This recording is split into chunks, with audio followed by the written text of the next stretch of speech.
on socio-political issues on the continent. He is joined on this panel as discussants by Dr. Robtel Nejai-Peli.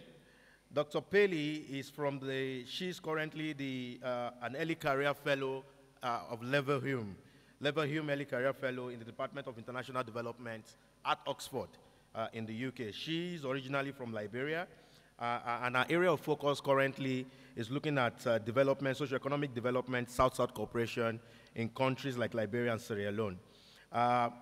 Particularly for this session, she's the author of a children's anti-corruption book called Gbagba and Jade. Let's put our hands together once more for Robtel. Last but definitely not the least is a lawyer who specializes in governance and anti-corruption as well as development issues from Uganda. Madam Monica Kriya is a senior program advisor at the U4 Anti-Corruption Resource Center. Ladies and gentlemen, let's put our hands together for our three panelists as they take their seats. And to moderate this session is Inam Ahmad Ali. Inam is Libyan and the director of Mark Labs, who we're very sure would give us a very splendid interactive session on issues of building social consciousness, building collective consciousness in the fight against corruption. Before I hand over to Inam, I've been asked to advise and announce that we have a clinic, we have a medical room that has been provided for this meeting. So in case there's anyone who requires any kind of medical, well, not any kind, but anyone who requires medical attention should please speak to the Secretariat. There is a room in the Paramount Hotel, room 133, that's where it is. But please speak to the Secretariat, we will lead you there. Ladies and gentlemen, at this point, I'd like to hand over to Inam for the session. Thank you.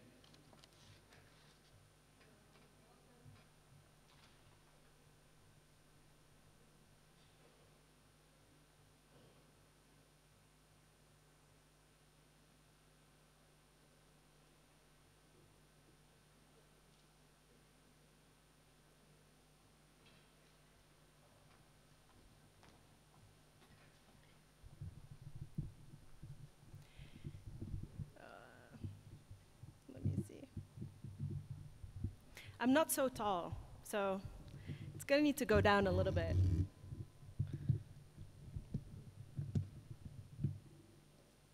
So welcome, everybody. I'm personally not a big fan of these podiums because they provide such a distance between me and you. But I'm very happy that you're here, and I would like to welcome you all once again. And to start off with, I just wanted to mention to the fellow in the morning that had said that there are two little women on the panels. Well, here you have it. And I'm really happy that the African Union finds this very important. Before this session, we had the Gender Pre-Forum, which was all focused on women. But nonetheless, I'm happy that you spoke out and that we can give our contribution right now. So I'm Inam. I'm 25 years old, Libyan, who was born and raised in the Netherlands, an economist, a human rights activist, and the EMEA director of Mark Labs, which is a software company that brings tech solutions to the world of transparency and accountability, and therefore also the fight against corruption. Today, we're going to talk about something that is super interesting and close to my heart. As a Libyan and a young African, this is so important. We're going to be talking about raising consciousness. And Brian, before in this panel, has talked about that very passionately. So I'm happy that this session came right after that, so that we can together address it and talk about it and see how we can have effective strategies to raise consciousness on an African level. I have an amazing panel here that all have a specific expertise in this manner. Because we need all our citizens to fight together to fight corruption, from individuals to private sector to civil society and the governments. So henceforth today, we'll be speaking about that.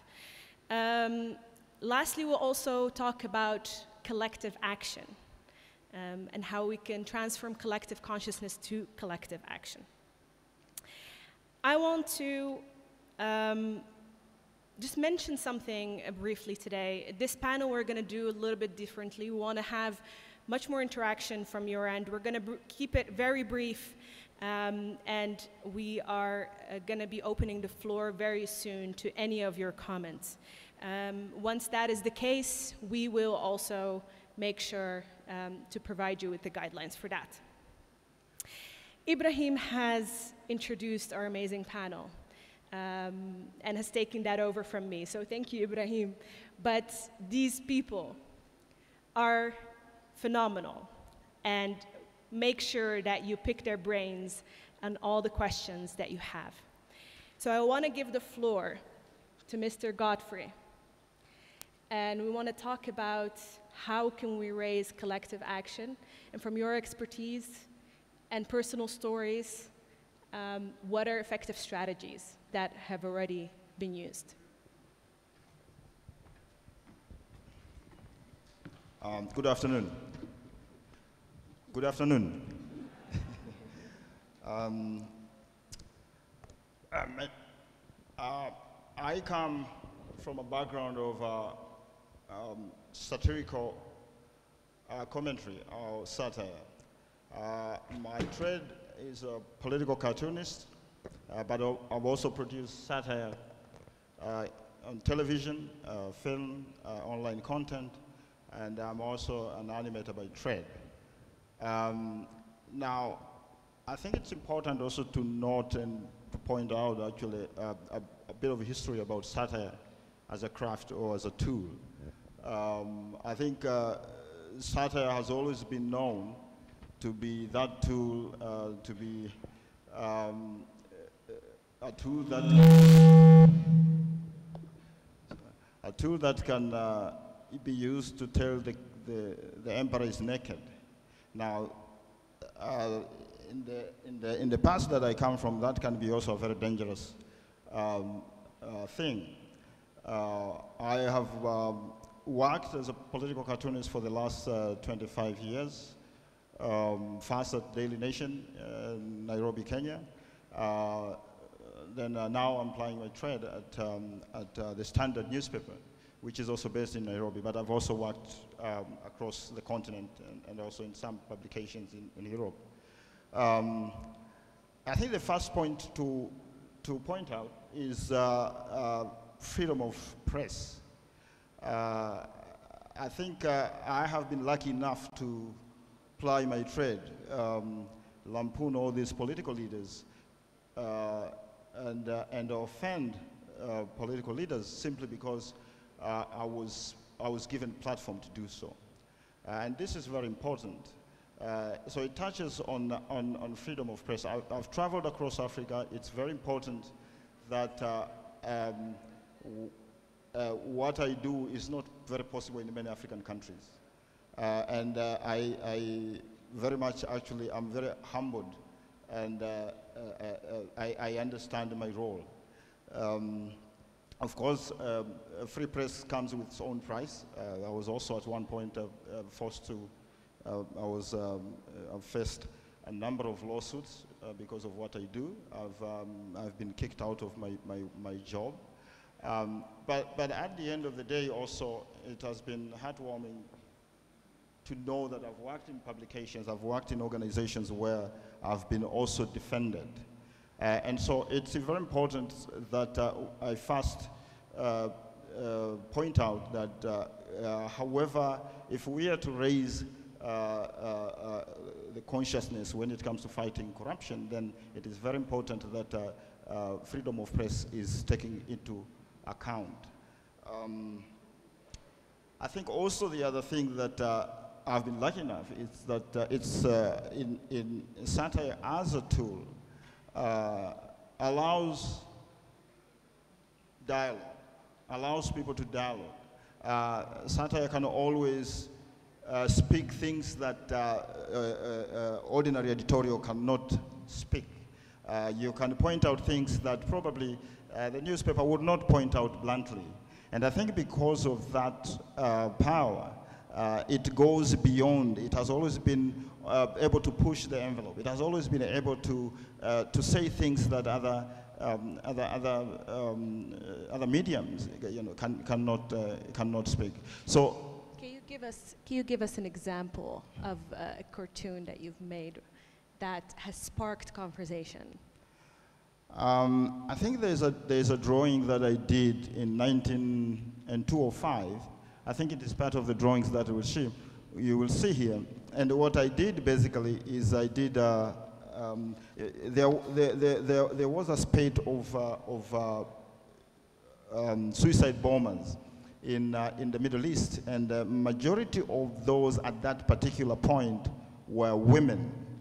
And I remember doing a drawing of a woman suicide bomber with a vest asking a sheikh or a religious leader that if I go ahead with this mission, am I also going to be awarded the 72 virgins? Now, it seemed quite a normal drawing, and I posted it, and the newspaper printed it. Little did I know that it really offended SUPKEM, the religious body in Kenya, and they planned demonstrations, and the paper was forced to apologize on its front page. And I also received a lot of threats that, and this, mind you, this was before the Danish cartoons. I think the Danish cartoons appeared 6 months later. But the point here is that I think I was fairly trying to be gender sensitive, and I was asking if male suicide bombers get 72 virgins. We haven't been told what female suicide bombers get, and so and that's what satire can do.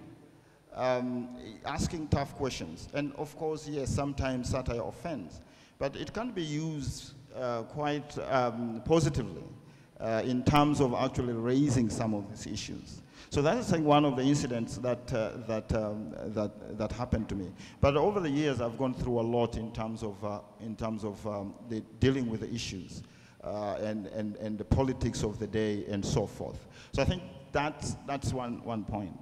I think the second point is we have talked here is collaborations and cooperation. Satire does not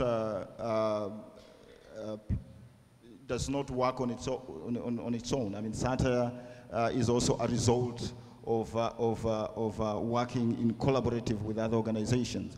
I've been a television producer of a project called the XYZ, which is a very controversial show in Nairobi, and it has been attacked by the political class and other organizations, religious leaders.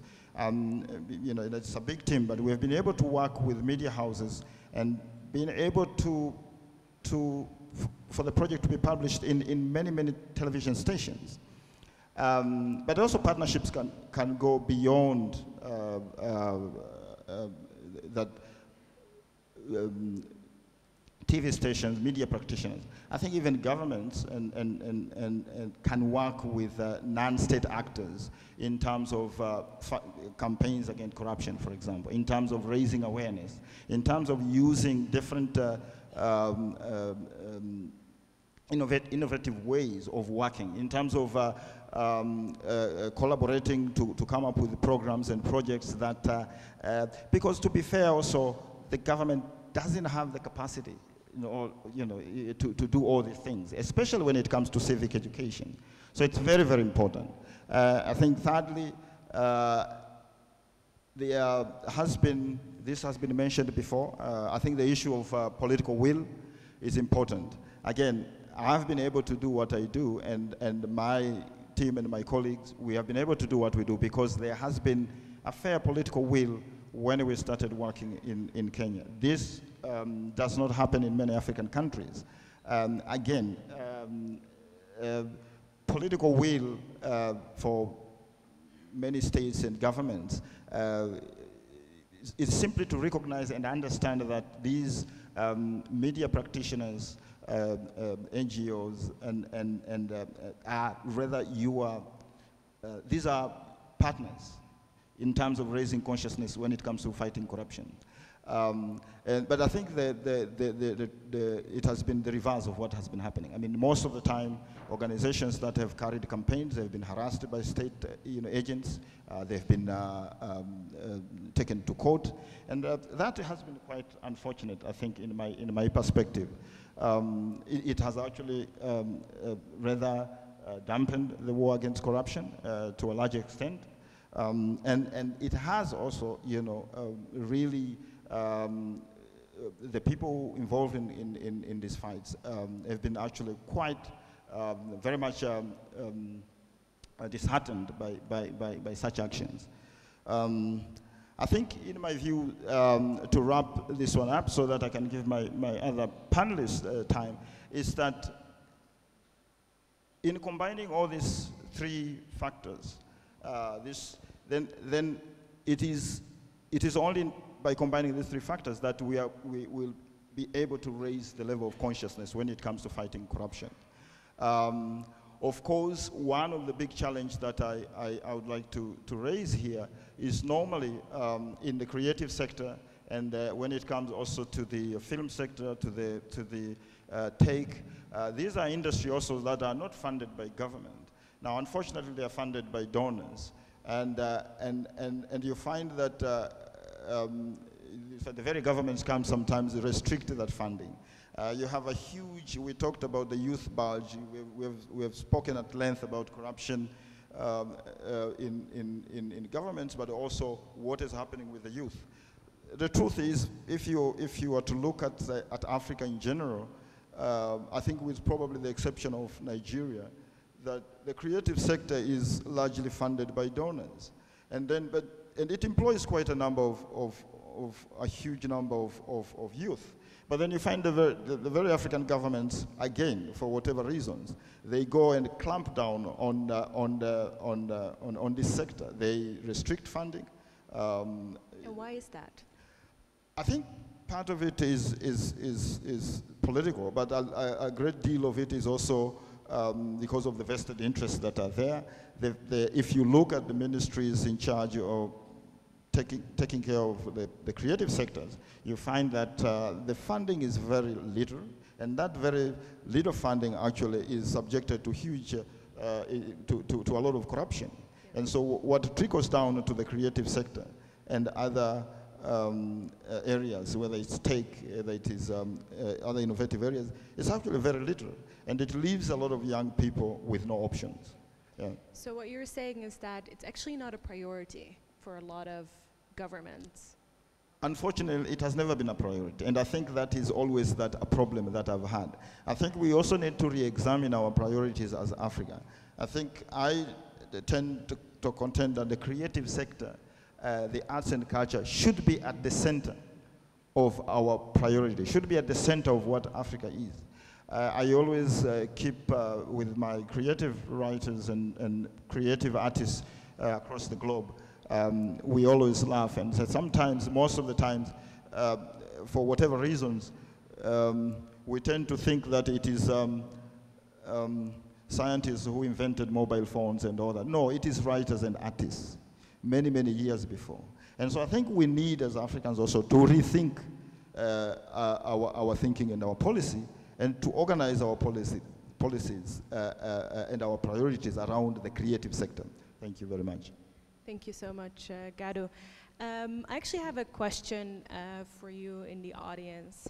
Who has ever been touched by a cartoon that they've seen and it has actually made them think about something differently? I would like to see just a show of hands. Really, I expected more. Who has ever been offended by a cartoon?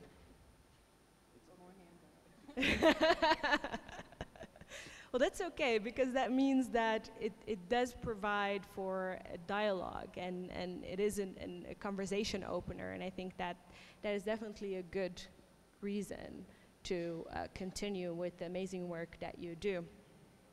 And I'll summarize the points that you made later, but I I'm really interested in your perspective on this, Robtel, and also on the book, or can I say books? Is it one for now? Books, two, it's fantastic. The books that you've made that are for children.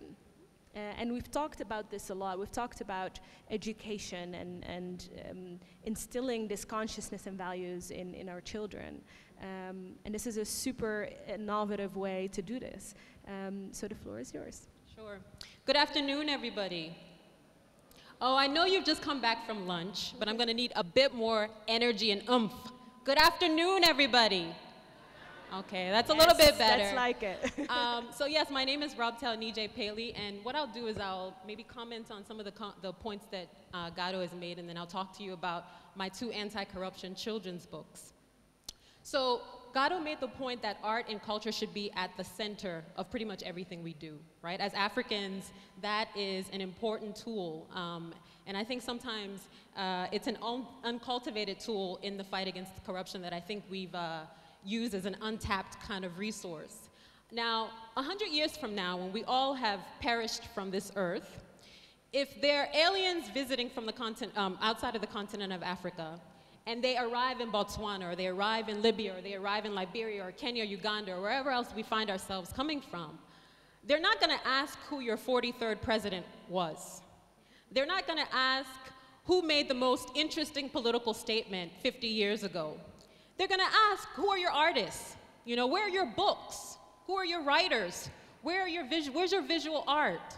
Who are your musicians who made an impact on your society? Because honestly, artists really are the conduit for expressing back to ourselves our values, our beliefs, our ideals, our norms, our culture. And I think too often we take that for granted as Africans. We don't really tap into that resource as one that can be a transformative tool. And art and culture really is a transformative tool and can definitely be a transformative tool in the fight against corruption and in building a new value system across our continent that is so sorely needed. So in the 1900s, there was this movement in Europe and North America called Art for Art's Sake. I don't know if you heard of that. Many of us will respond and say that's complete rubbish, because for the continent of Africa, art has always been political. It's not just some sort of aesthetic. It's always been political, it's always been transformative, and it's also always been functional, right? We use it for some purpose, whether it's a political purpose or a creative or cultural purpose, right? The way that I look at the fight against corruption and building a new value system is from something I call the social norms perspective, and increasingly behavioral scientists are looking at that. And the social norms perspective really talks about evaluating your values, your norms, your practices, your beliefs. Sometimes those are unspoken rules that society has that can build systems of integrity, but that can also build systems of theft, corruption, dishonesty, lack of accountability. And I think one of the things we need to think about is, how do we look at corruption from the everyday, right? I've heard so many conversations the past couple of days about corruption is a public sector, formal public sector phenomenon, right? Corruption is a formal private sector phenomenon. But what I would argue is that that's a way of us externalizing corruption, right? Because we point the finger at other people, but we don't look at ourselves. Right? There's a lot of lack of self-reflexivity when we talk about corruption, and I think that's one of the most problematic aspects. And that's why we need to look at ourselves and think about, how do we build our own collective consciousness by looking at the so-called man or woman in the mirror, right? So one of the things that I think about when I talk about corruption and this whole idea of building a collective consciousness is to look at how corruption manifests itself, how it's enmeshed in everyday human interactions, right? So in the family, there's corruption. We've talked about this already. Someone has already mentioned it. In the churches, in the mosque, in our religious institutions, in our traditional institutions, corruption has infiltrated, right? We can talk about the public sector, the private sector, schools. Corruption is infiltrated. So I think when we look at corruption as something, again, that's enmeshed in everyday human interactions, it enables us to talk about our own complicity, because we all are complicit, right? But because we're all complicit, we also have the power to squash this thing, right? And the way that I do it, the way that I respond to this is, so I moved back to Liberia in 2007, a very idealistic 25-year-old. And I thought that I could really transform the system, right? But I realized in working with government that, again, corruption was enmeshed in everyday human interactions. I saw it in the media, I saw it in our formal and informal institutions, and I even saw it in the schools. So I taught part-time at 2 Liberian universities, and students would pass me envelopes filled with money to change their grades from F's to B's.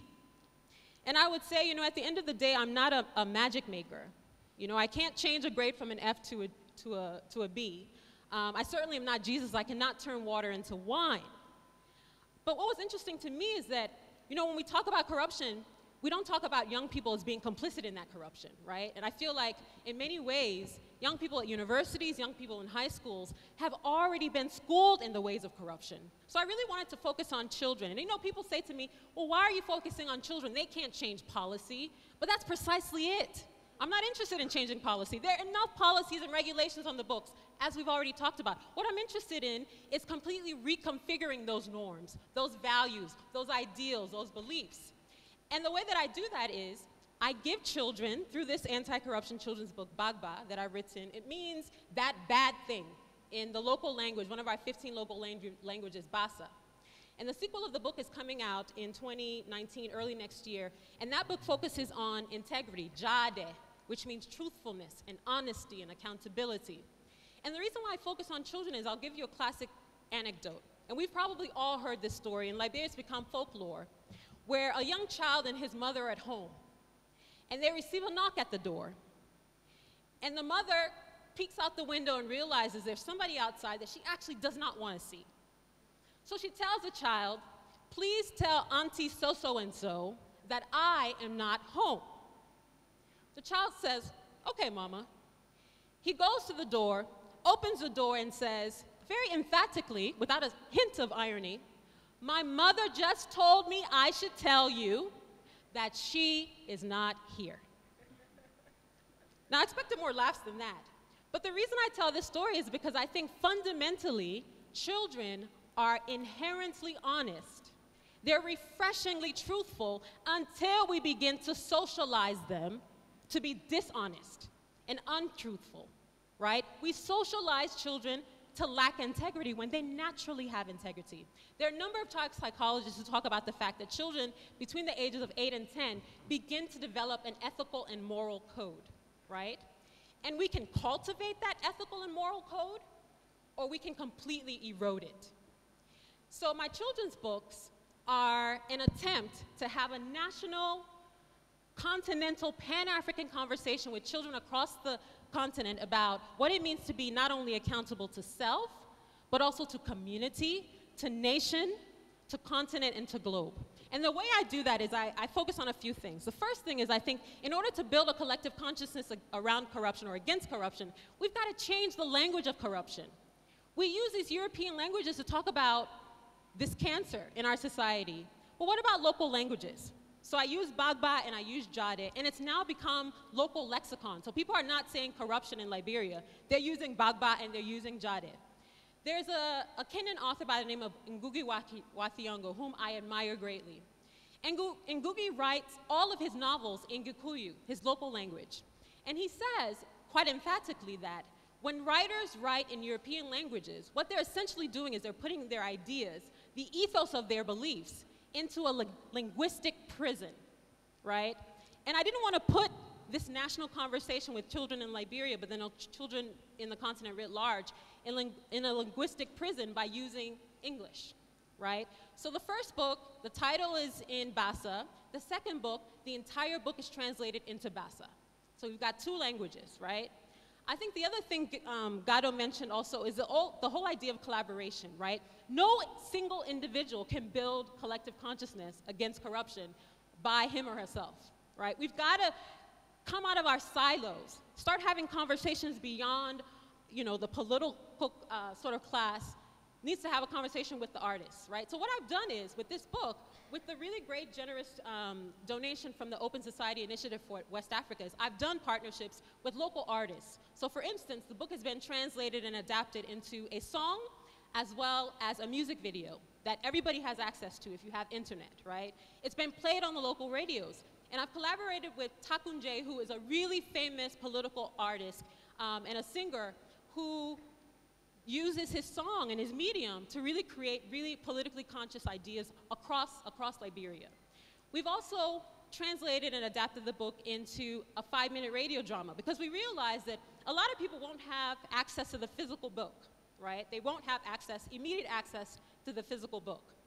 So the radio drama the intention is to work with community radio stations, 64 of whom we've worked with, to play the radio drama, 5 minutes, that is a succinct interpretation of the book, right? And we've partnered with Flomo Theater, which is a local theater troupe that has done that has turned this 40-page book into a 5-minute radio drama, working with local actors as well as producers on the continent.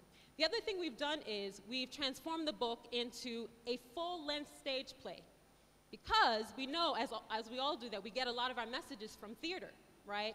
So what's phenomenal about this is not only have I partnered with local theater troupe, Flomo Theater to be exact, but I've also worked with children, right? This theater adaptation of the book is an all-child cast.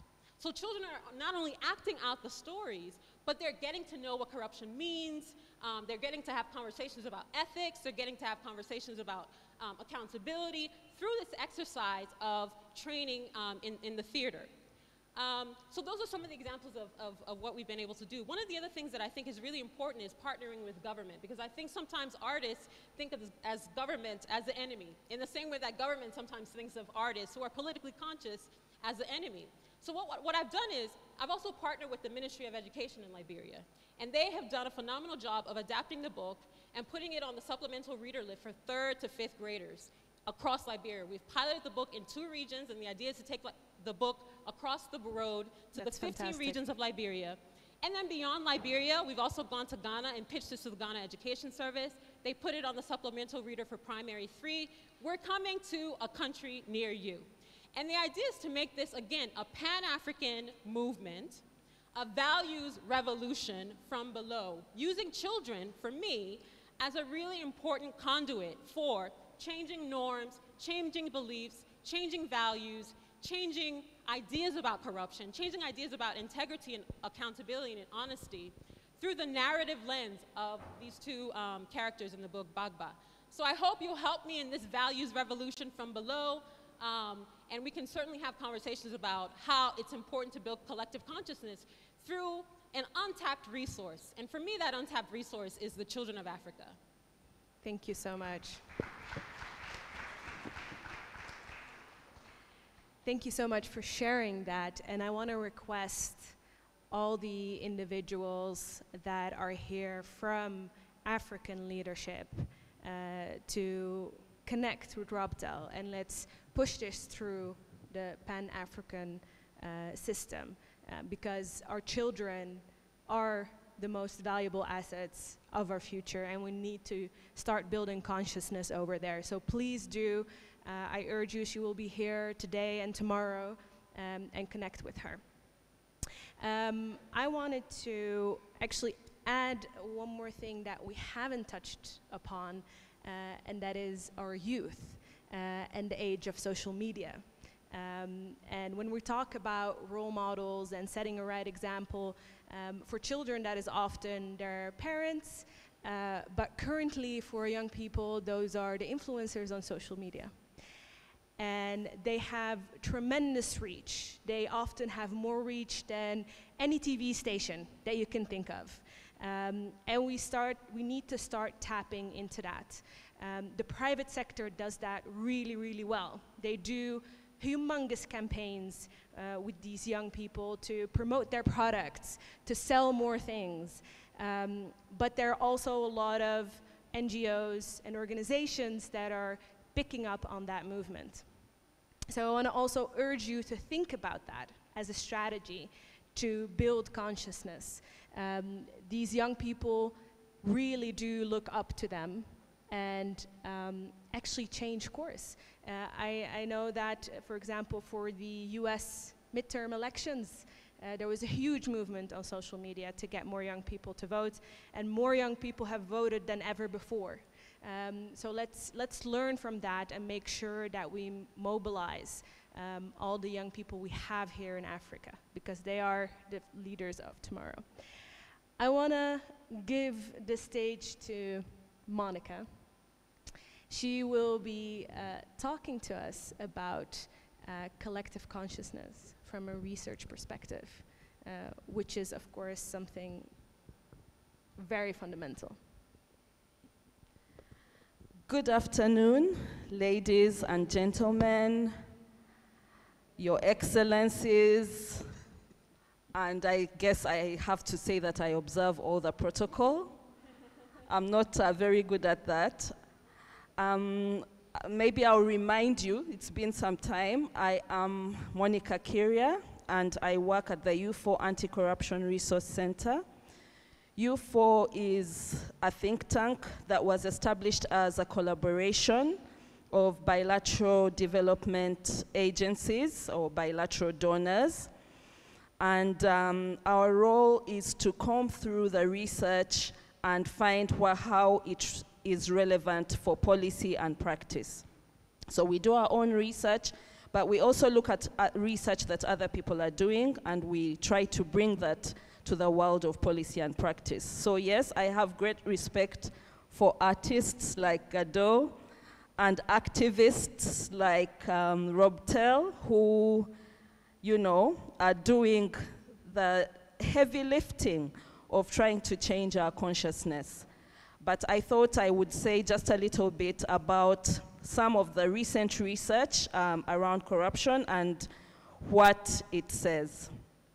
I agree that definitely raising consciousness through art, through drama, through music is very important. And that it's the only way, it's not the only way, but it's one of the ways that we will be able to change the norms, the attitudes, and the beliefs that have become entrenched around corruption. Having said that, I want to step back a little bit and say that a lot of the recent research shows that context matters. As some of the earlier speakers today have alluded to, we can't just cut and paste, but we have to cut and customize. Is that what somebody said earlier today? That in our different communities, there are different realities, but there are also commonalities in our various experiences at continental level, at national level, and at the local level. One of the things that we haven't really talked about today and yesterday is, well, it has been mentioned, I'm not being honest there, it has been mentioned, but maybe we need to unpack it a little bit more, is why there is no political will. We have talked a lot about it, but we haven't really got to the bottom of why there is no political will to address corruption in Africa. I should say that at U4 we avoid using the word fight, because who are we fighting? Ourselves? As Rob Tell said, who is this war against? Is there an enemy, or is the enemy within us? Anyway, the issue of political will and why it would appear that there is not a lot of it to fight corruption in Africa has to do with the fact that there are other rules of the game, informal and written rules of the political game in Africa.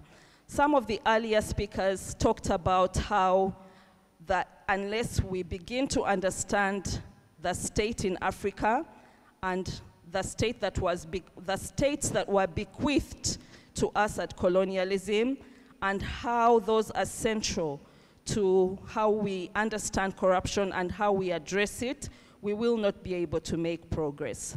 We were bequeathed states that were hurriedly thrown together at the 1884 Berlin Conference, states of groups, some of whom used to be historical enemies and didn't get along, and were suddenly, you know, made into nations that were quite artificial and now had to pursue a common destiny.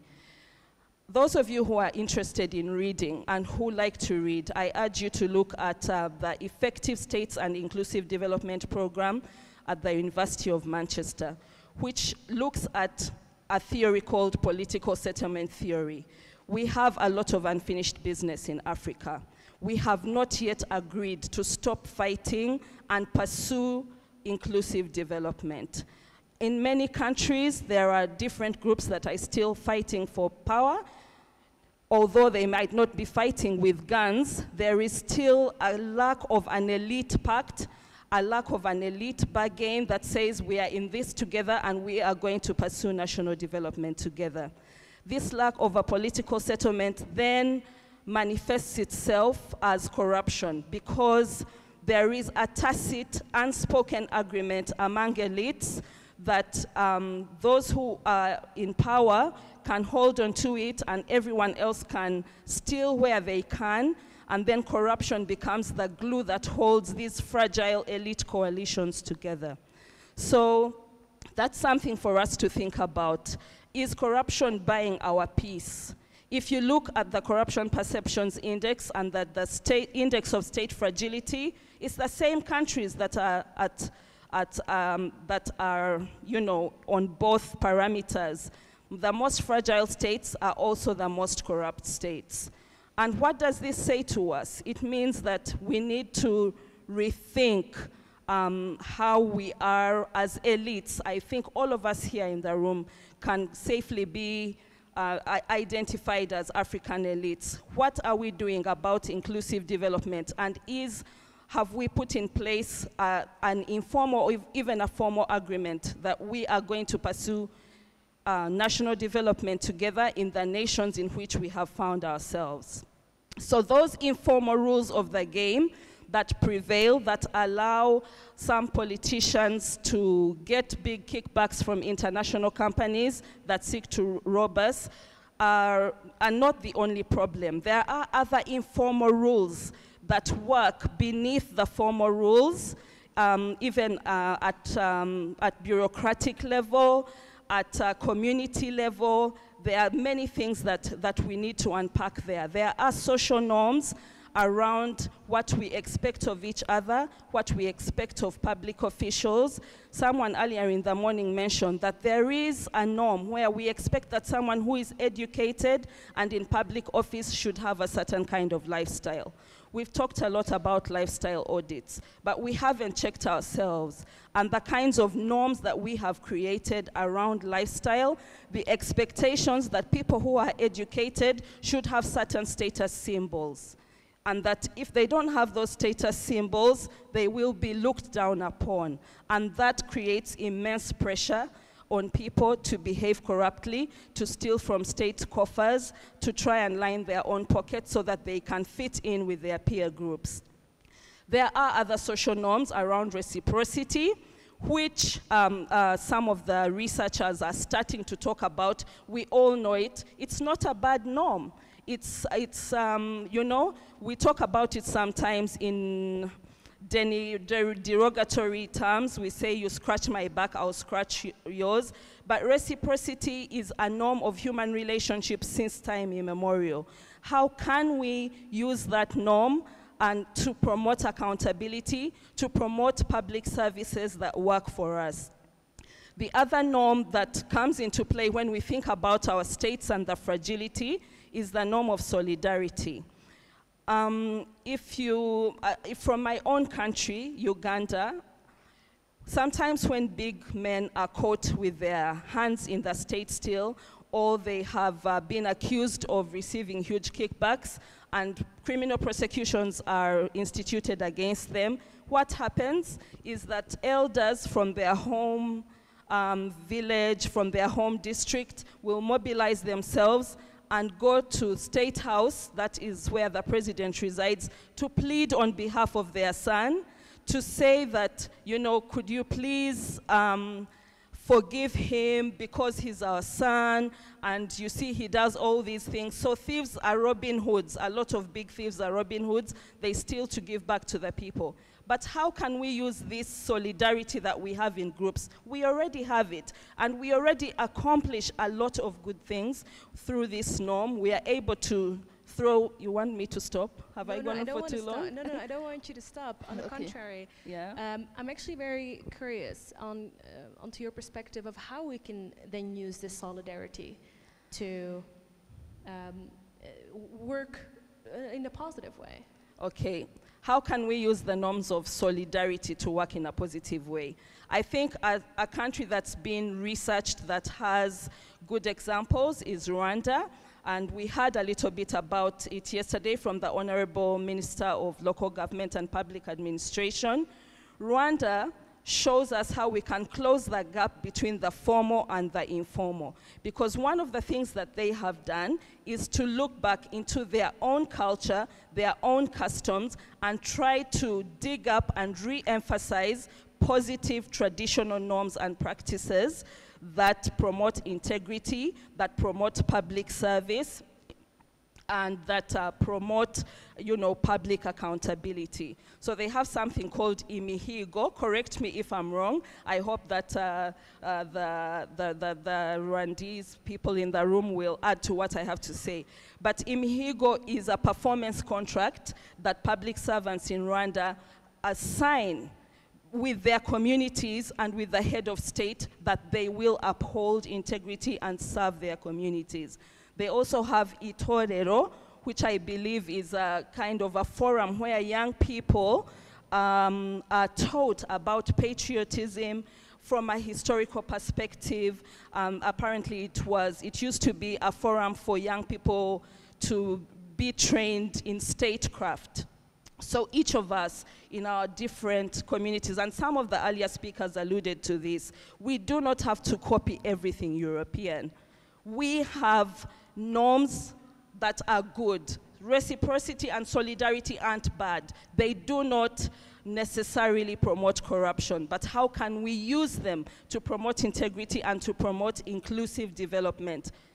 So I believe the example of Rwanda and other communities where there is that effort to re-articulate, rediscover our positive traditional practices and see how we can use those to promote public integrity is the way forward, as both the previous speakers have pointed out.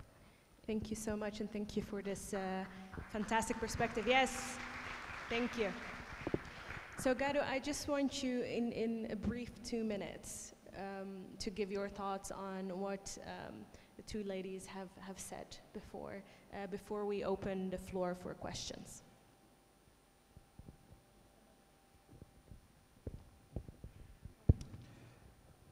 Yeah, I think just also to, it's heartwarming for me to hear at length what Pili is doing, because that's exactly also what we at Mbuni have been trying to do as an organization.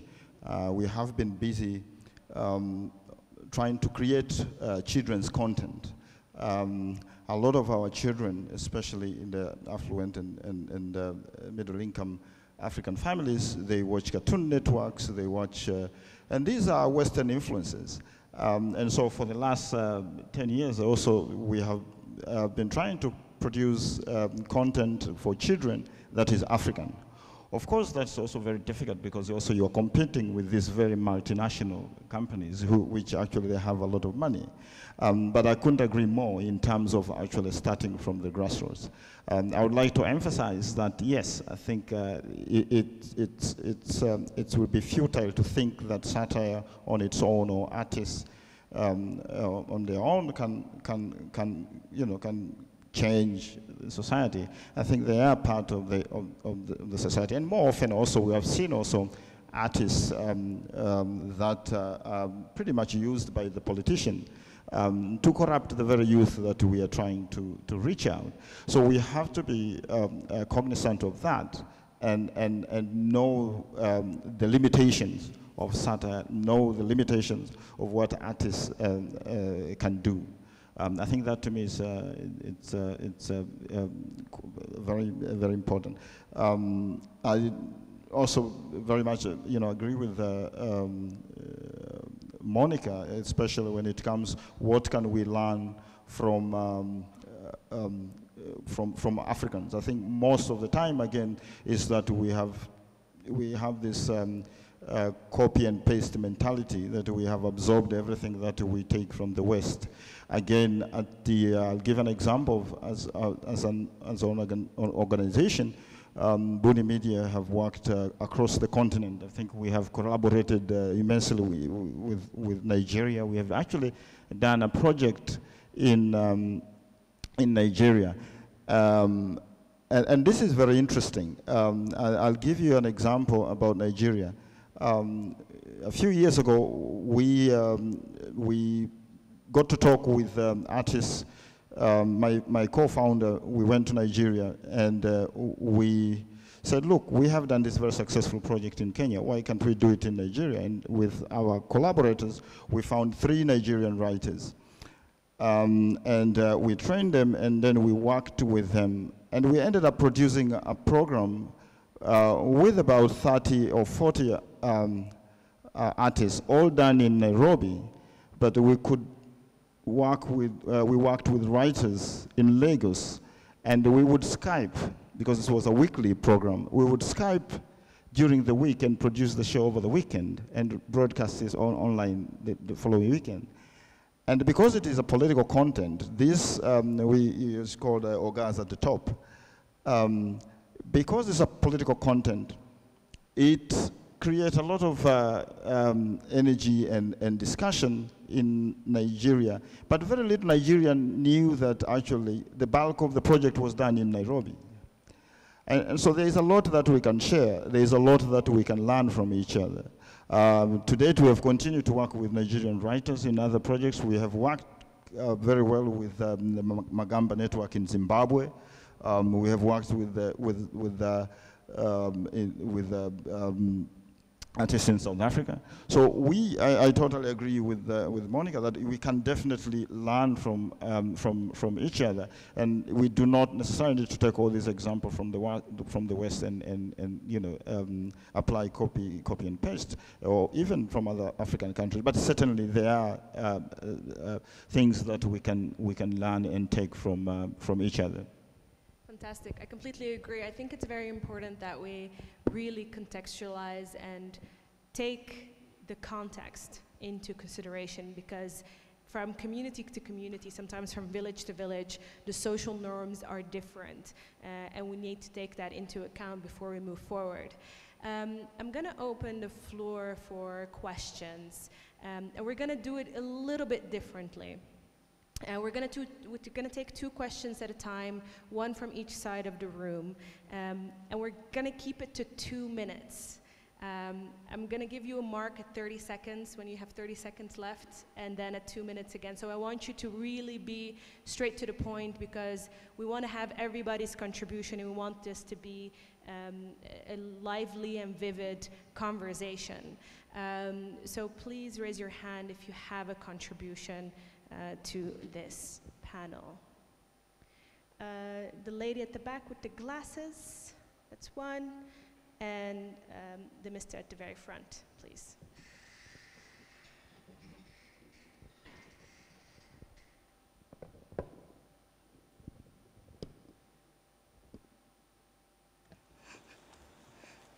Yeah, thank you so much.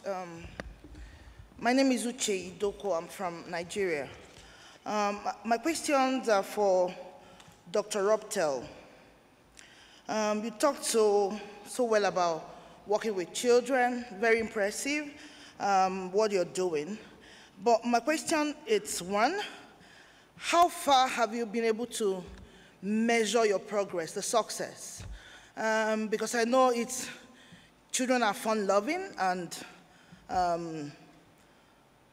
literature, stage play, all of them are very good. Are you measuring whether the ethics are being passed, and what are the indicators you're using? And then secondly, you spoke about issue of language. And for me, a bit, it didn't sit well with me, because an example, my country, we have over 250 languages. What do you do in a country like that? How do you translate them? And even the modern society we have, our children are moving away from their native languages. And then I want them to be leaders, and they really need the product you have. So what can be done in such situations? Thank you. Thank you so much. Thank you so much, Madam Moderator. Let me thank the presenters. I think it now points out to the very fact that I talked about in the morning, that sometimes for some of us who are practitioners who fight the evil called corruption on a daily basis, cannot actually just base on investigation alone. Prevention can actually do. And then what all they've actually said is they've actually opened up our ideas to other methods that we can use to fight corruption, especially Dr. Rob Tell. I think I will need to have a side meeting with you from this, so that together, me and you can see the Minister of Education, because we've been crucified at DCC for saying, my predecessor, especially Maserez, who was the former director, it's a program I found when I got to DCC of trying to infuse this thing within the school curriculum. But it's not starting, because the first thing that they'll be telling that these are children, what can you do? Will it change corruption? But I think what we've just demonstrated is that we need to discuss the undiscussables and come up with breakthrough conversations and initiatives that look like they will not work from the start. History has shown that those are the ones that ultimately give results. So I think for all of you, I want to say big up for you. Thank you so much. Thank you so much. Dr. Robtel, the floor is yours. It's just Rob Tell, everybody. Okay, so in terms of measurement, you know, that's actually one of the things we're looking at. So the first book is about 6 years old now. And in being able to get some funding from the Open Society Initiative for West Africa, there's also limitations on funding, right? So in order to do proper impact assessment, both qualitative as well as quantitative, it requires resources. And at the moment, Bagba and Jare, for me, are labors of love. I'm not getting paid for this at all.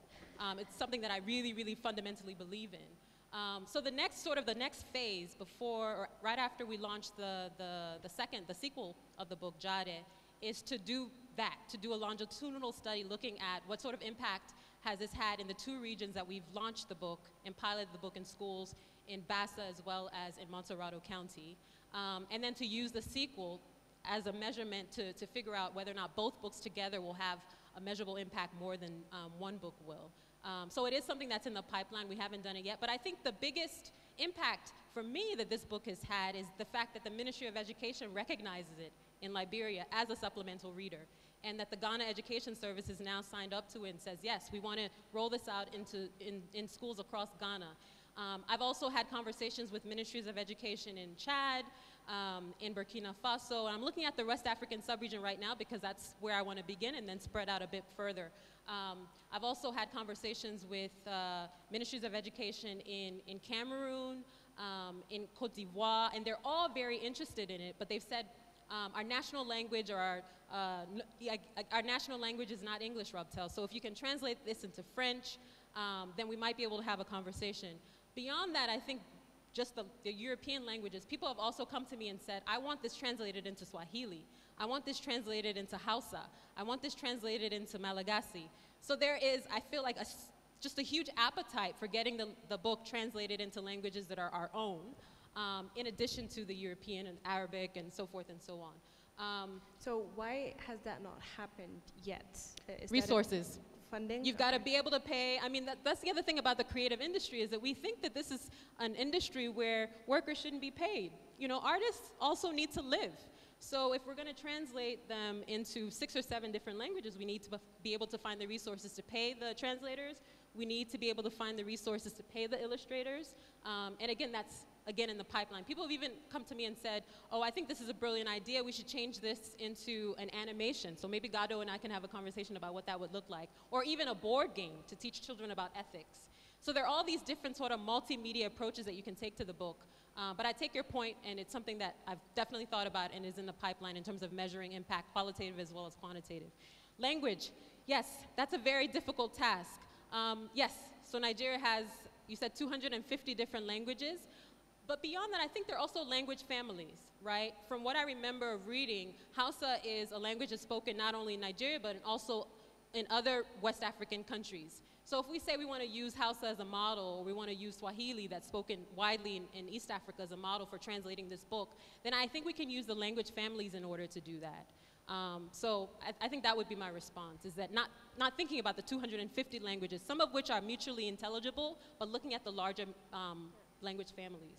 And also the languages that have biggest reach, right? Because you want to create the biggest impact with what you're doing. So starting with the languages that will reach the most children, and then going into I wanted to respond to something he said. Of course. So you know, a lot of people say to me, oh, you know, I read the book, I think it's pretty benign. I don't think the book is benign at all. I think it's quite terrifying for policymakers and some parents have even come to me. There was a parent whose child participated in the theater training, and she said to me that now her child has become the anti-corruption advocate in the home. And the child is now the integrity police in the home, where when she approaches a police officer and wants to give a bribe, because there's a scene in the book where a police officer actually solicits a bribe from the aunt of the twin characters, that she's got to think twice, because she knows that her children are sitting in the back seat, and that anti-corruption advocate, integrity police person in the back is her 8-year-old daughter. What's interesting about the theater, and I think that this approach is quite revolutionary, is that immediately after the play is produced and you do it in a large audience, we do something called forum theater, which is something that's very indigenous to Liberia and then also of the West African sub-region, where we allow the children who are in the cast to line up, and the audience asks them questions, and they are required to respond in character. So this is completely unscripted, right? And the idea is to get a sense of whether or not children have internalized their characters. So there was one at the debut in Liberia in 2017, a young girl, because the audience was mostly young children in schools, stood up and asked the police officer, who's one of the characters in the play, police officer, what would it take to stop you from taking bribes in traffic, right? And the young boy, who's probably 9 or 10, says instinctively, increase my salary. He's speaking in character as a police officer. So after about 5 or 6 months of this training, he realizes that there is a disparity between, poverty-induced corruption and greed-induced corruption. And sometimes traffic officers do take that bribe because perhaps they're just given $100 a month and they're not able to sustain themselves on that salary. So I think that's a revolutionary way of and we had policymakers in the audience who had to think twice and say, oh my goodness, this is coming from a 10-year-old who already understands how corruption functions. It's not just poverty, it's also greed that feeds it. Thank you. That story has definitely given me chills thinking about a 10-year-old, her response in that manner. Gadu, you wanted to... I just wanted to chip in on the issue of impact measurement and impact. And I think I would like us to be very cautious about that, about the issue of measurement and impact, because more often than not, also we have adapted very Western standards in terms of impact and measurements, and they are completely extraneous, and I think sometimes they just don't work. I think it would be very unfair to Pili and others, for a project like that to be burdened by the idea of impact. What has it done? It's really, I think it's important that we recognize some of these projects for their worth and support them. Most of the time, I think my experience is, I know that majority of you probably have worked with a lot of organizations where you have to write a report and, what's the impact? What's the the measure of success and so forth. I remember one time when we did our project to the XYZ show, after 5 years, I think, of it, and one of our partners insisted that we discussed about doing a research across the country about the project. And he insisted that, one of the questions should be, has the project helped in reducing the level of tribalism or something like that? And I said, hold on a second. What are you talking about here? This is a project which is 5 years. Tribalism, or whatever that you want to call, is an issue that has been around for centuries. you know, how do you expect that this project to have an impact on in 5 years? So I said, no, we cannot actually do that. I think we have to be creative and innovative in terms of how we measure impact and in success in Africa. And it turned out, by the way, one of the things that we learned from our project was that that project appeared that across the country, the project received very fair and favorable numbers in terms that it was seen as non-partisan. It was seen that it does not favor any political side. And that was something that we picked up and said, okay, I think now we can work with this. But that was not something that we put out from the beginning. But what we did is that we examined the report and looked at the numbers that we got. And innovatively, we found that there are certain things that actually were not even actually asked that came out from that report. So I think that's also very important. Yeah. To recognize these nuances and new ways and innovative ways when it comes to impact measurements and completely agree with that, and I think that for us, impact measurement, data streams, information, access to information is something that that is actually our core business at Mark Labs. To be able to measure impact, but also to be able to be more transparent as organizations, governments, etc.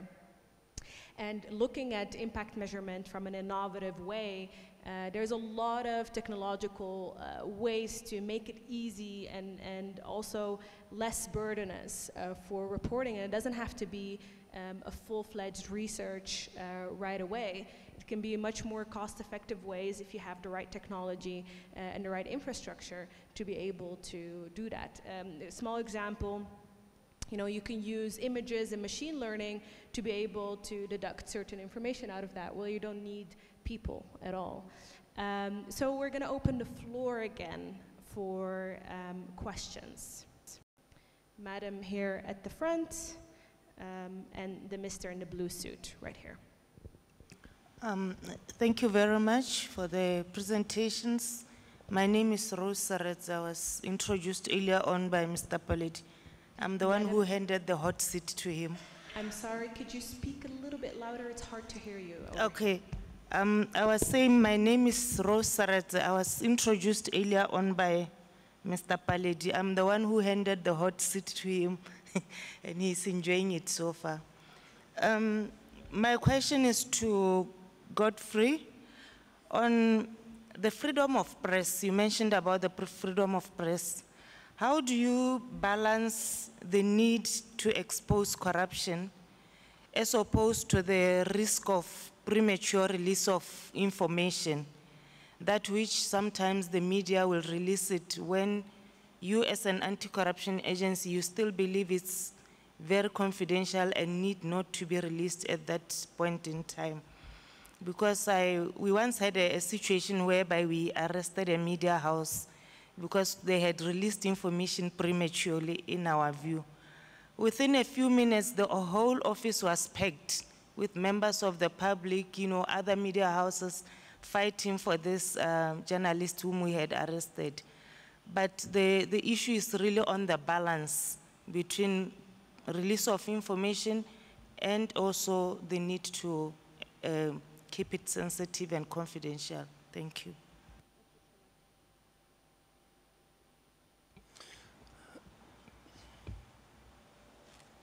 Shukran.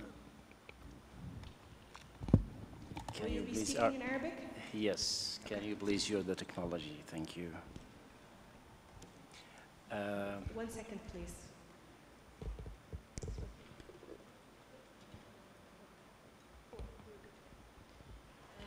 Please go ahead, sir.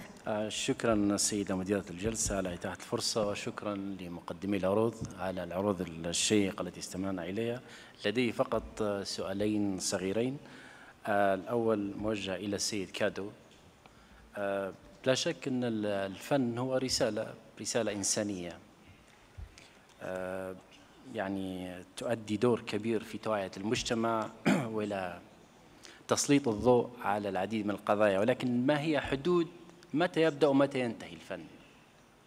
متى يبدأ ومتى ينتهي، لأن هناك محاذير يجب أن نراعي الجوانب الأخرى. لكل مجتمع خصوصية، وكما تعلمون هناك شريحة كبيرة خاصة من الشباب تتأثر بالفن بغض النظر عن الجانب الذي يتم تسليط الضوء فيه. السؤال الآخر إلى I think إلى روبرتو. أعتقد ما تقومين به هو نوع من العمل التطوعي، ونحن نشجعك على هذا العمل. فإلى أي مدى يساهم العمل التطوعي في محاربة الفساد، خاصة الموجه إلى الشباب؟ شكرا.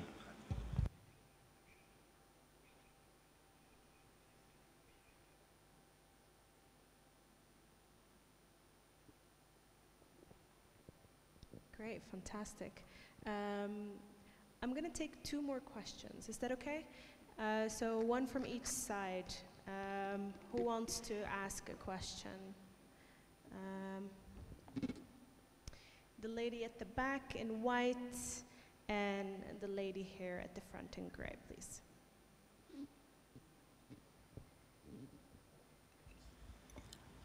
Thank you very much. I'm Marta Alamayo from Transparency Ethiopia. My question is for everyone. First, I would like to direct it to the artists and our author. I was thinking maybe if you can make it more disability inclusive also, because I'm seeing everybody here and I don't find any representative for persons with disabilities. The second is with regard to our culture and socialization. If our children are honest, somewhere along the way, they learn to be corrupted. So the socialization must be from either workplace or through the continuum or from the start. So where exactly can we say that children are learning this behavior, and who are their socializers? Who are those people teaching them to be corrupt? So if then we can either weaken the ability of those corruptors to socialize them, and we can strengthen the ability of the children to defend themselves. So where exactly can we say that those children are learning to be corrupt? Because socialization is a long way process. It starts from the family and it continues. So where is it? Thank you very much. Thank you very much. So just to make sure that we heard correctly, your first question or remark was to include more or make it disability inclusive, the art and the books, etc., that are being made. Is that correct? Yes. Okay, great. Thank you very much. Hello, my name is Varam Shan. I'm from the Ford Foundation. I just wanted to push the panel a little bit more in terms of raising the social consciousness or the political consciousness and dealing with corruption. So in my view, I don't think it's a moral failing or a lack of information or education. Many of us, in fact, I think in Africa, we're probably one of the most religious continents in the world. And so if you grow up with faith, you are taught, you know, what is good, what is bad, what is wrong, whatever. So I don't necessarily think we don't have the knowledge. I think in part it has to do with modeling. So as we're talking about raising our kids to be more socialized and sensitive about not being corrupt, we also have to model that behavior as adults. And so seeing that in artistry, so for example, the phenomenon, the global phenomenon that was the Black Panther.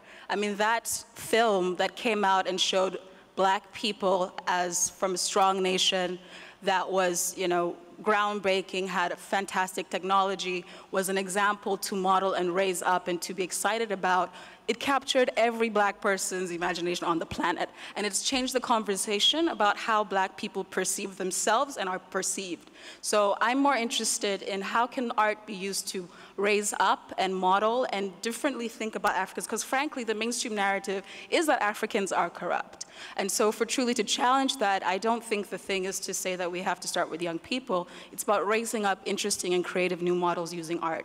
So the other example I wanted to give is about Accountability Lab, and I'm not sure if many people are aware of them, but Integrity. Okay, cool.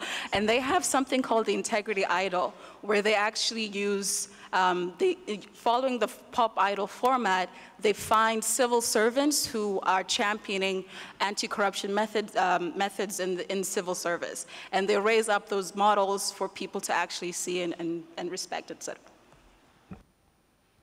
Thank you so much. I'm going to give the floor to my panelists. Monica, would you like to respond to the last lady that was talking about role modeling and how that relates to combating corruption? Yes, I completely agree that we do need trendsetters and we need people who will model good behavior. And yes, I have heard of the Accountability Lab and Integrity Idol in Nepal, I think, and how they're using that to champion public servants who behave in an exemplary manner. I'm not sure whether they've had an evaluation though yet. We were just talking about whether or not evaluations are useful things. I know that there is also a program that has been tried in the DRC for people to signal that they are not corrupt, you know, for public servants to show that they are not open to being offered being bribed, so they wear like a signal or a badge or something to show that, you know, don't bribe me because I'm not that type of public servant. And there are other scattered initiatives elsewhere to showcase you know, public servants who behave with integrity and who lead by example.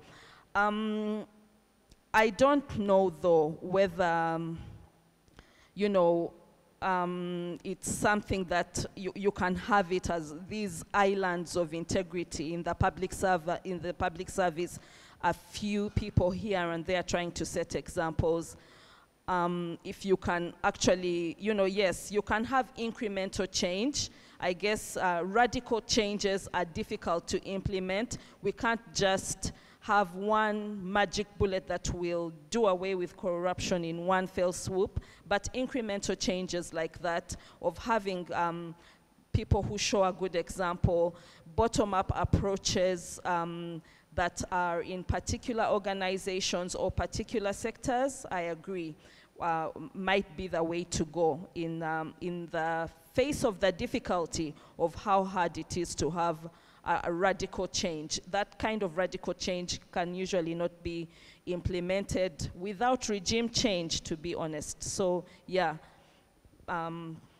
it's good to have trendsetters. Do you know whether these badges that public servants can get, like what kind of process do you have to go through to be able to get something like that?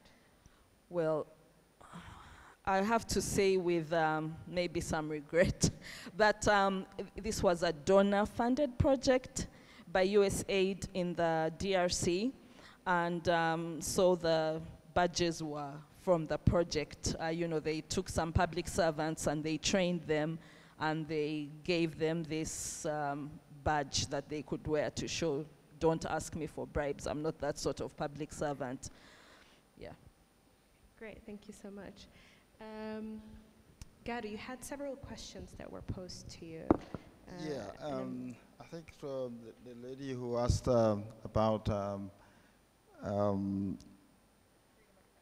exactly. So this is always a chicken and egg kind of question, that where do you stop with this freedom of press?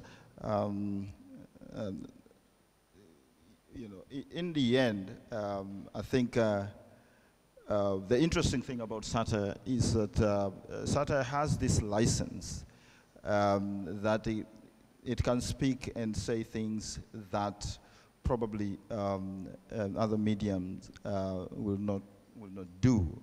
And so, and I think that's one thing, it's the curse of satire also.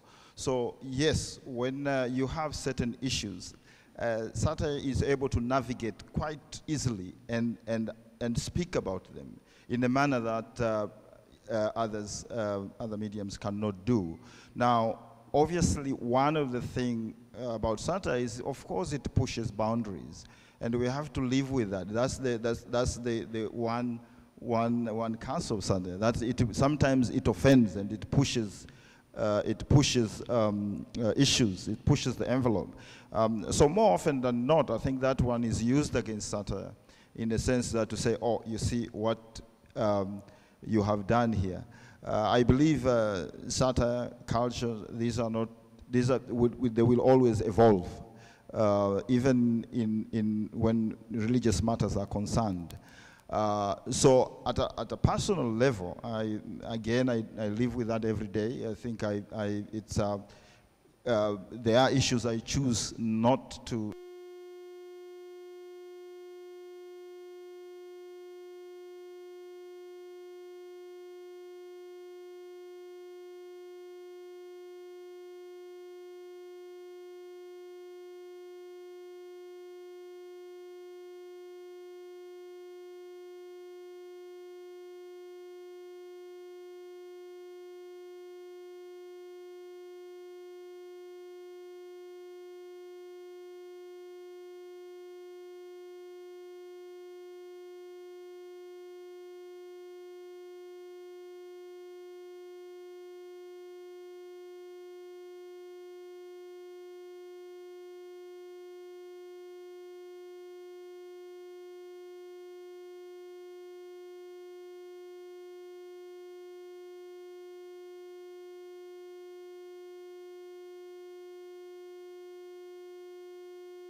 I've been taken to court a number of times, and I think it is always very difficult to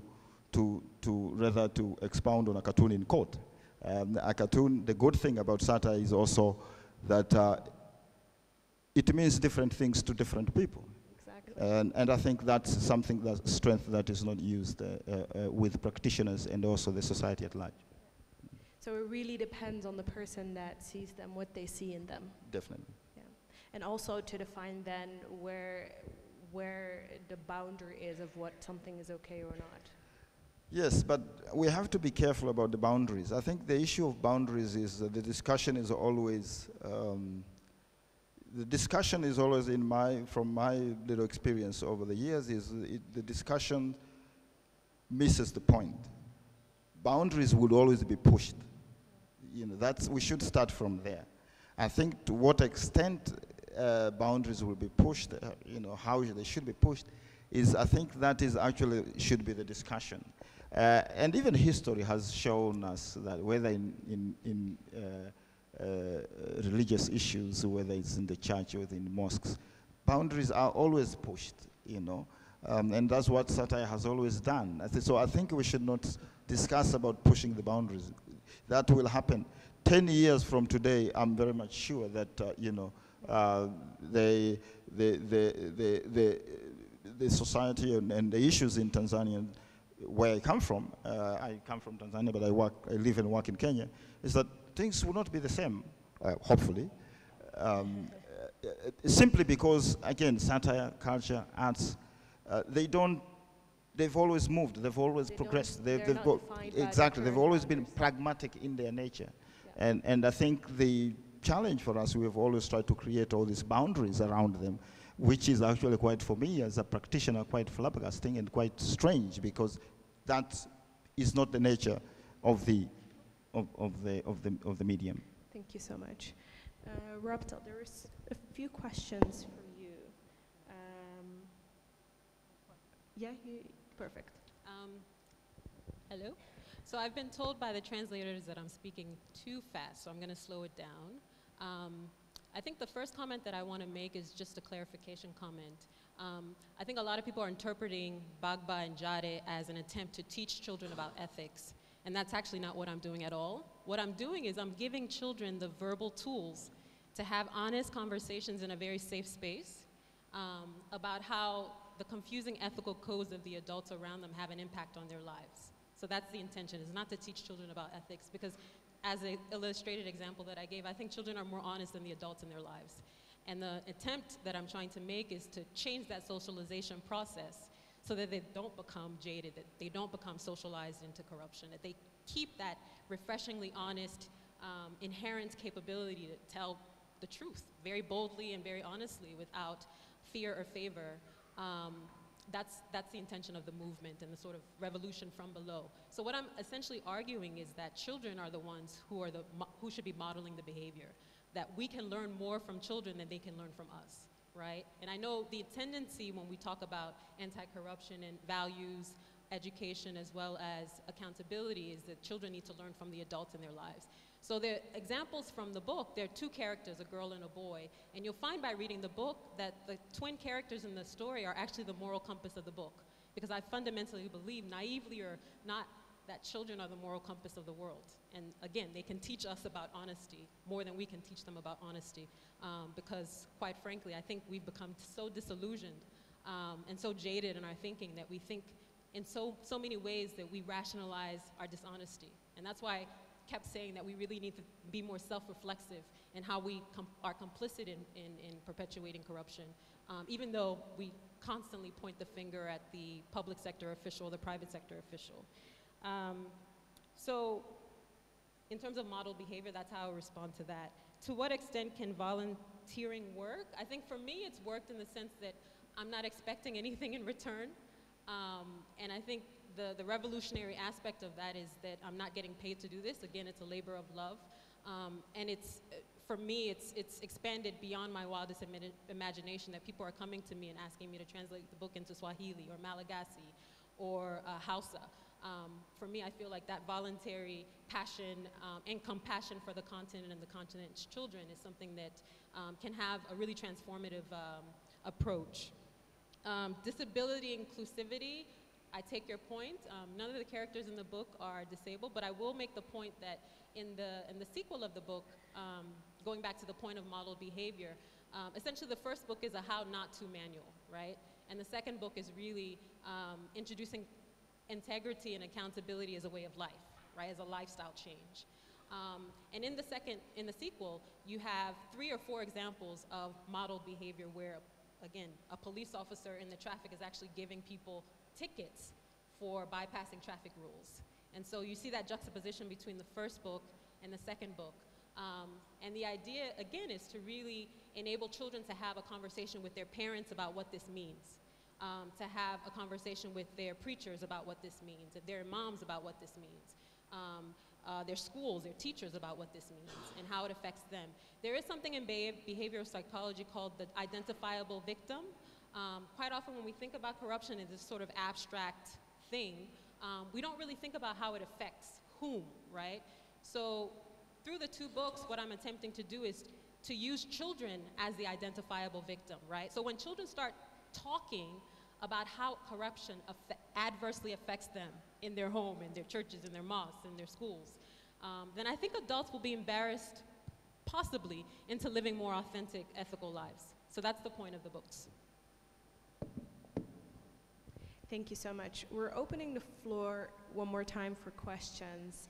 However, I want to ask the people that we've not heard the past 2 days to please contribute and raise your hand.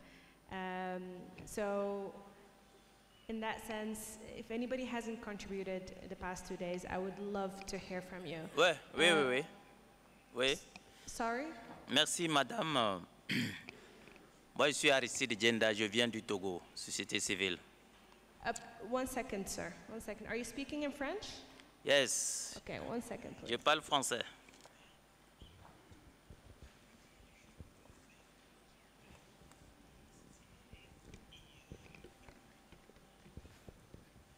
Yes.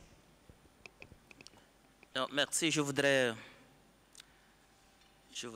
avant toute chose féliciter et remercier les panélistes qui ont eu à partager toute une kyrielle de stratégies pour changer nos comportements, le comportement de l'Africain.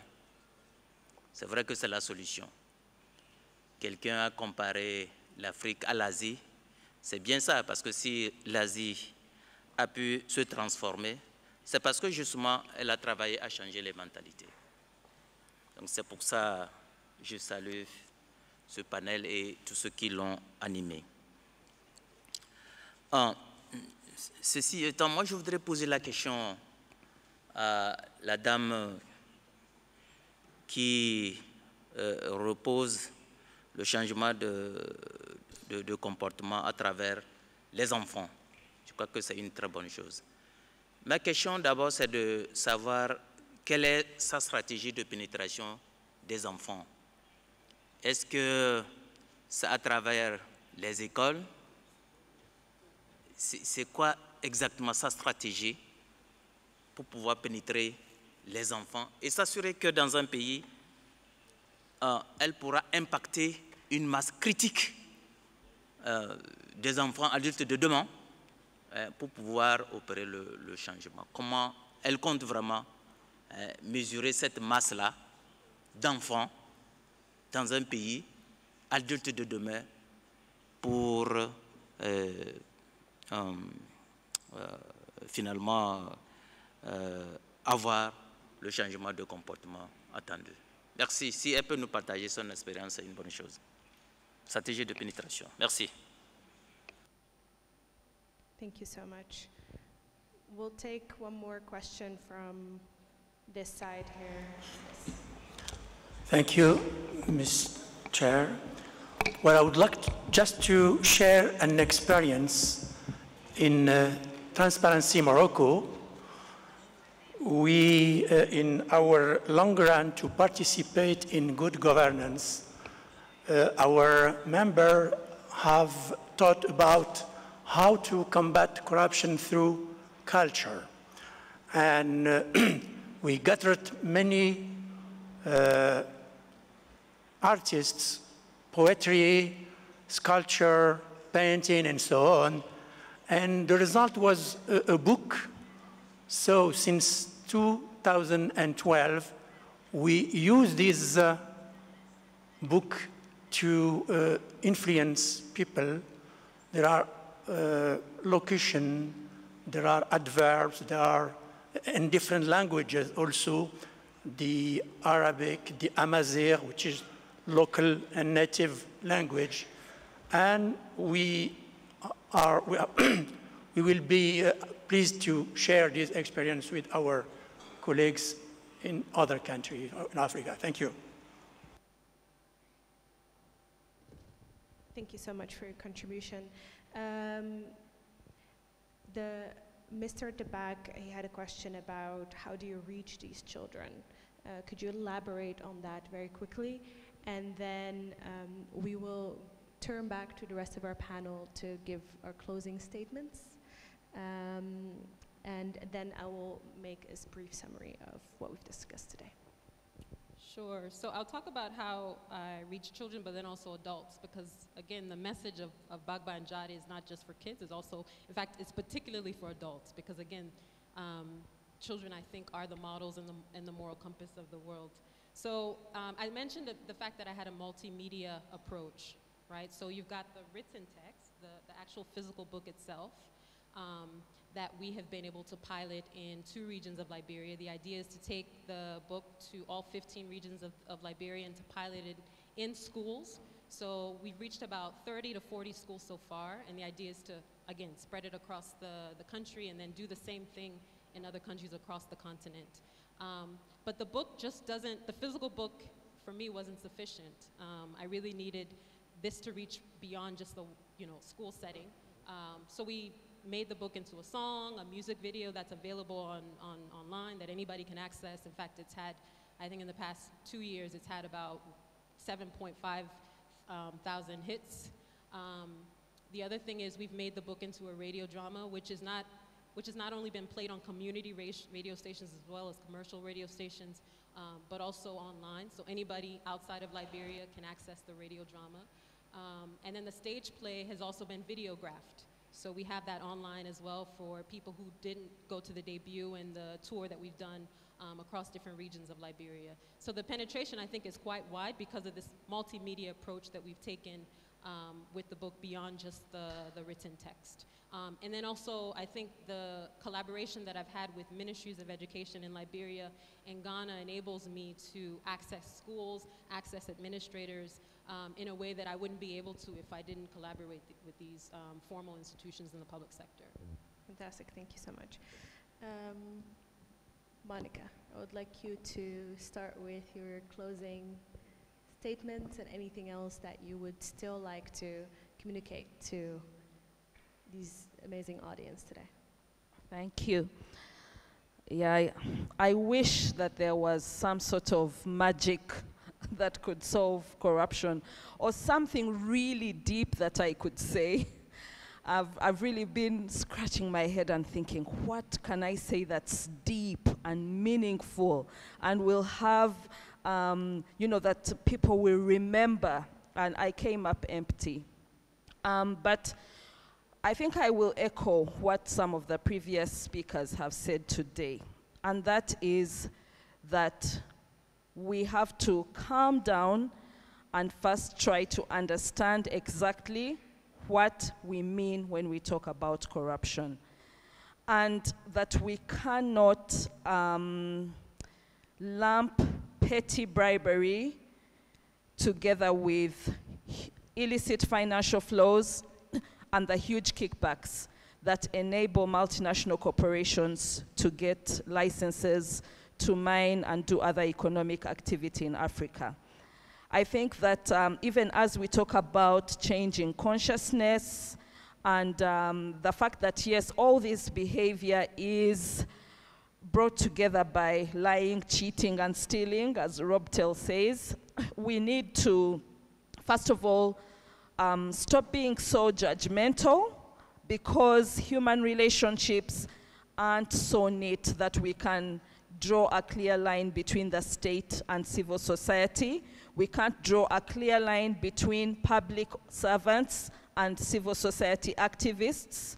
We all straddle both worlds, and we should, whether we are in the private sector or in the public sector or in the voluntary sector, we should all stand back and see how we are part of the problem and how we can change ourselves to be part of the solution. Thank you so much. I think mine, I'll go back to what I mentioned earlier, that I think we need to seriously interrogate our policies if we are to win this war. And broadly speaking, in the realms of arts and culture, I mentioned that I think African governments need to critically look at the contribution of the arts and culture if we are to move forward, if we are to create consciousness that has been mentioned and again. What is interesting is that if you are to look at other countries, China, Korea, the amount of money that they are putting in their arts and culture is staggering and even very confusing. If you look at the success of Korea in their arts and culture film, in fact, more recently, it is not an accident. It's simply because it was a very concerted effort from these governments to say, hold on a second. The Korean case is they looked at the model that they had, and it is all it's fictions and Wall Street money, and they said, no, I think we have something as a country. We have films, we have arts and culture, and they invested in it, and they are now reaping the rewards. So I think that, to me, is very important. You know, unfortunately, it's disheartening if you look at many African countries. And I don't mean that we need to invest in the same manner. I think with the very little resources that African countries have, we just need to be innovative, we just need to be clever, we just need to partner and to look at that. And I think for me that is critical. And artists are usually very creative with the little funds that they have anyways. Indeed. Thank you. Rabtal. Sure. I think my last comment would be that quite often when we have conversations about corruption or integrity, we're having these in largely adult spaces. And I really fundamentally believe that children can be our able-bodied allies in fighting corruption and in building collective consciousness around values and norms, and in a system that is more accountable and has integrity. So what I would ask you is, my ask would be, how complicit are you in perpetuating corruption? And how do your actions and your behavior and your thoughts and ideas affect the children in your lives? And how can you reverse that socialization process so that we're building a new generation of young people who do value integrity as the norm and as a way of life? Thank you so much, Rabtal. I'm just really quickly going to summarize what we've talked about today, starting with freedom of press and being able to protect these people that are on the front line of bringing information and news to the rest of the world, because they are incredibly important in our fight against corruption and also in raising consciousness of what is actually happening, both in the regular media, but also in the social media and in the creative industries. We have to have the dialogue both with the role models in our societies, but also with children, as they will bring us forward. And most importantly, satire or other creative ways of raising consciousness cannot work alone. They have to collaborate with the government, with other artists, with the private sector, any way to bring it forward and to be able to really bring over that message, to be able to reach the masses. And then we also have to think about our social norms. What are they actually doing? Are they helping us build the system of integrity or building the system of theft and corruption? And how can we use them to actually work in a positive way? What strategies can we use for that? And we've heard a few examples for that today. And then I think one of the most important things of this session is context matters. Let's learn from others, but let's make sure that we cut and customize and not just copy and paste, because every society is a little bit different, which will result in different things. Furthermore, we've heard about being able to measure impact and how to do that in interesting ways. And this is something that the donor industry or sector is very on top of. But we need to look at innovative ways to do that, ways that make it easier for artists to do what they're good at, and actually perhaps collaborate with other institutions, since we're talking about collaboration, or the donors themselves, to be able to measure that impact in ways that, again, are contextualized to the situation of Africa. And then lastly, let's make sure we are inclusive in what we do, and that also means disability, gender, and in every form and shape. And then lastly, one point that I find very important is let's raise the awareness of the African identity, Pan-African identity, and not just the identity of single countries, because we're in this together and we need each other to be able to take it a step further. This battle against corruption. Thank you so much, and thank you.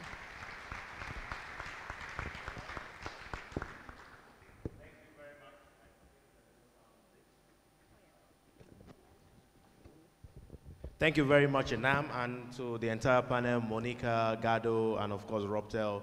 One more time, a round of applause for the panelists and the moderator. Thank you. There is a photo session, just a very quick one, just on the stage for the panelists. That will be done. You would have to stand up. Yes, it's just a panel. All right, we'll go into the last session of the day. This is a very short one, but this is very, very important. Your Excellencies, distinguished guests, ladies and gentlemen, on page 17 of the booklets that we have, the program booklets, there is a profile of an initiative that the AGA started 2 years ago called the Africa Talks, DigiTrends. The idea of this program is to create a platform for showcasing innovative, game-changing, and solution-oriented initiatives that are conceptualized and driven by Africans on the continent. The idea of this session is to get initiatives that are able to showcase clearly to us what we are doing in our respective corners that are making the change that we want on the continent. And for that session this evening, sorry, Madam Commissioner, it's a flag? Oh, okay. And the idea of the session this evening is to showcase a very important initiative on the continent called Follow the Money. The idea of this initiative, we would, of course, be introduced to it in the next few minutes. But the idea